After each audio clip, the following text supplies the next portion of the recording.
In Stasis, you are John, a school teacher in space. John was with his family on a civilian transport ship. For their trip, he, his wife, and his young child were all drugged up and unconscious in stasis pods. However, the transport ship never made it to its destination. Instead, he and his family were snatched up by an evil corporation. This corporation does nefarious human experimentation. As John, your goals are threefold. Try to survive, try to save your family, and try to escape together. The story. The premise is fine, but its execution is terrible.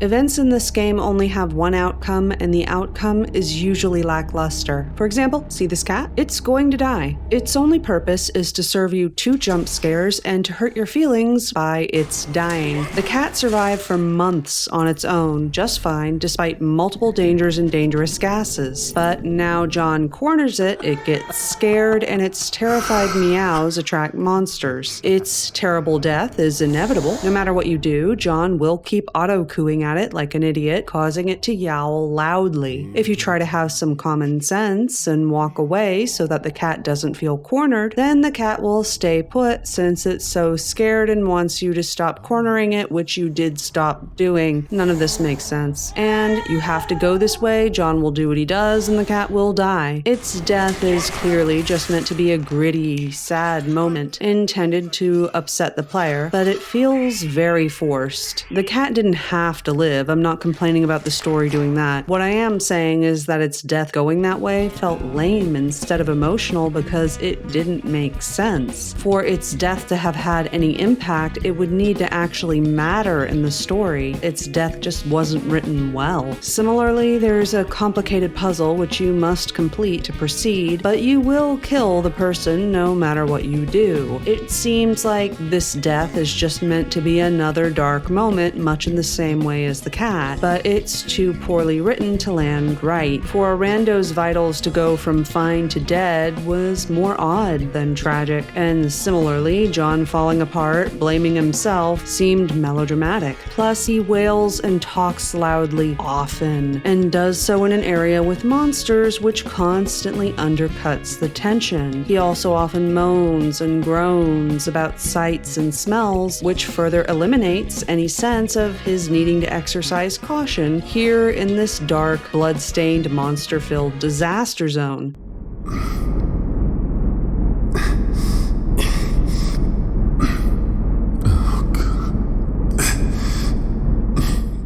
That also makes things like the cat's death due to being too loud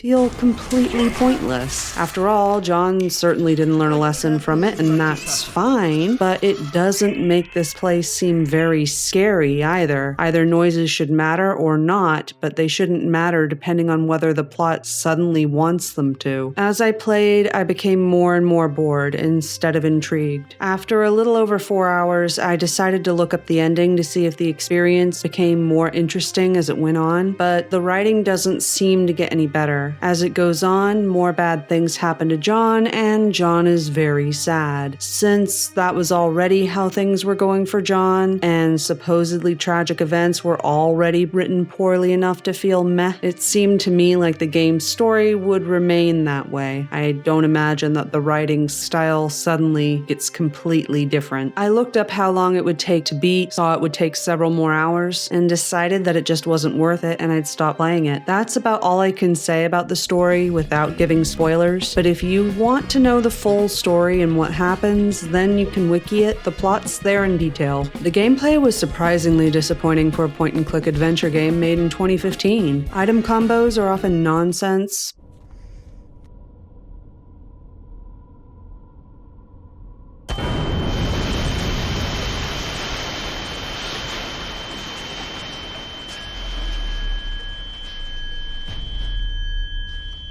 Long scenes with dialogue are unskippable. Sing the song. John, looks like we have a song to sing. And puzzles are constructed in a way where a player might think they did something wrong due to a nonsense bad outcome, causing the player to try an alternative plausible solution, but trying to figure out how to do things right is futile in this game. If a puzzle lets you move forward, even if the outcome seems lame, well, that's it. Now keep going. Clicking to move was even problematic. Its pathfinding wasn't good, which is bad when poor pathfinding can lead to death and having to rewatch an unskippable dull dialogue.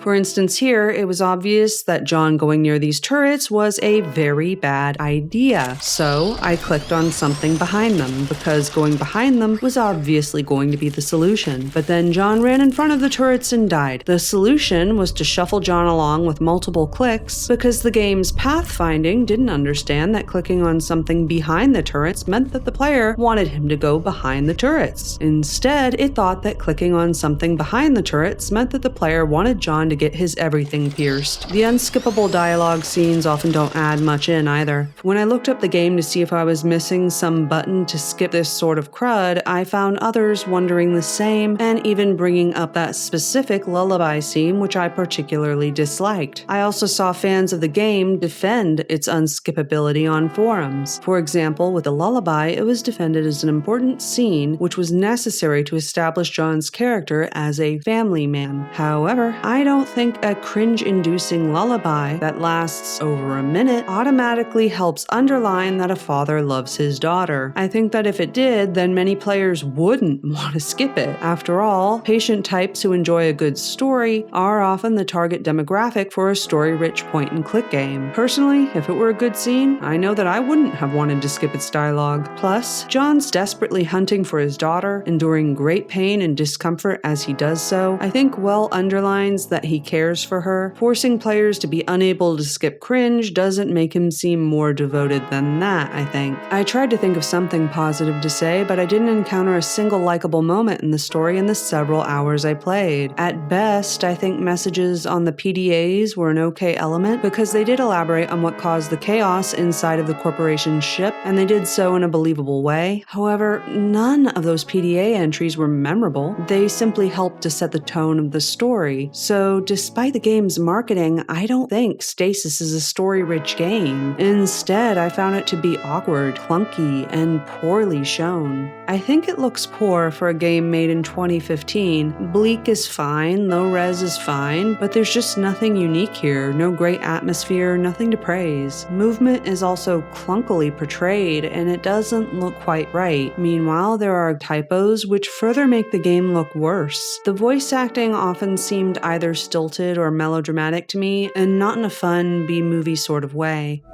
Dr. Milan. She's been talking about me. Look, I'm nobody.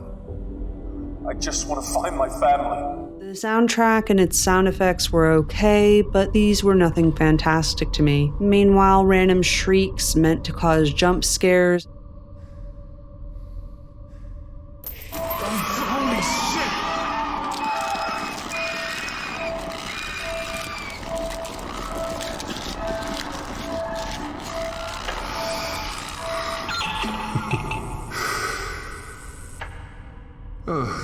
Security holograms are still working.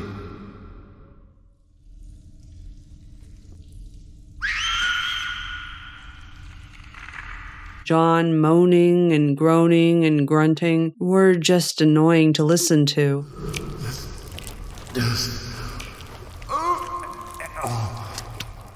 They also didn't support the game's supposed scary atmosphere, because loud noises sometimes could draw monsters during the tale and other times didn't matter at all, and John didn't seem to have any fear at all about making noise. Instead of excellent writing, it relied on things like cheap jump scares to force tension and unskippable, weak dialogue to try to get players involved emotionally. There were also many tropes, and while cliches can be done well, in this game they usually just felt formulaic. Meanwhile, the game's look and sound added even more flaws instead of simply complementing the game. I don't often give up on a game after only a few hours, but with Stasis, I'm glad I did. I think that giving a game 4 hours of my time to entertain entertain me at least a little bit is enough when it fails at doing that for even 5 minutes. I got it for free last year in a GOG giveaway and thought it looked interesting, which is why I tried it, but clearly I was disappointed by how it turned out to be. It's usually about $8, but $2 on sale. I actually might have bought this game based on its marketing if I hadn't gotten it for free, as its description sounds way cooler than it actually turned out to be. As it stands, I'm glad that I didn't pay anything for it.